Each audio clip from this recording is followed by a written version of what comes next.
par la grosse manifestation de médecins à Paris.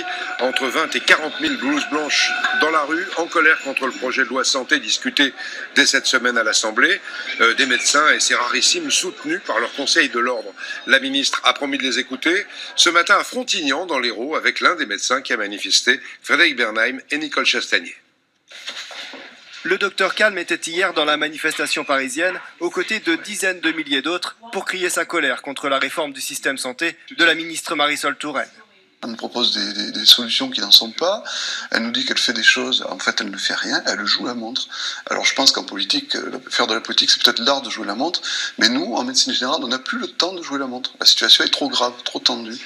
Principale revendication des médecins, la mise en place généralisée du tiers payant qui générerait, selon eux, une surcharge de travail. Tout ça, ce sont des papiers de tiers payants à gérer. Il faut que je vérifie les paiements quotidiennement pour voir si les sommes qui me sont dues ont bien été versées.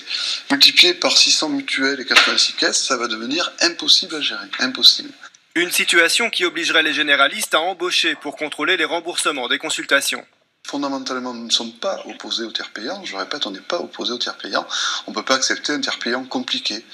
Comme je vous l'ai dit, notre boulot, c'est de soigner, c'est pas de faire des papiers. Donc on veut juste avoir le temps de soigner les gens correctement. C'est tout. Des médecins qui voient d'autres priorités dans la réforme du système de santé.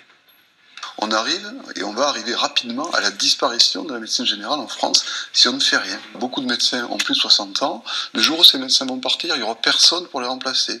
Donc la pénurie qu'on commence à sentir va s'accroître et ça va devenir absolument terrible pour le système de soins français. Terrible et terriblement onéreux aussi. Déterminés, les médecins généralistes sont prêts à multiplier leurs actions pour se faire entendre. Dans l'actualité des régions proprement dit, maintenant, on vous parle souvent des radars qui flashent à tout va dans certains endroits. Aujourd'hui, c'est l'inverse. L'un des radars les moins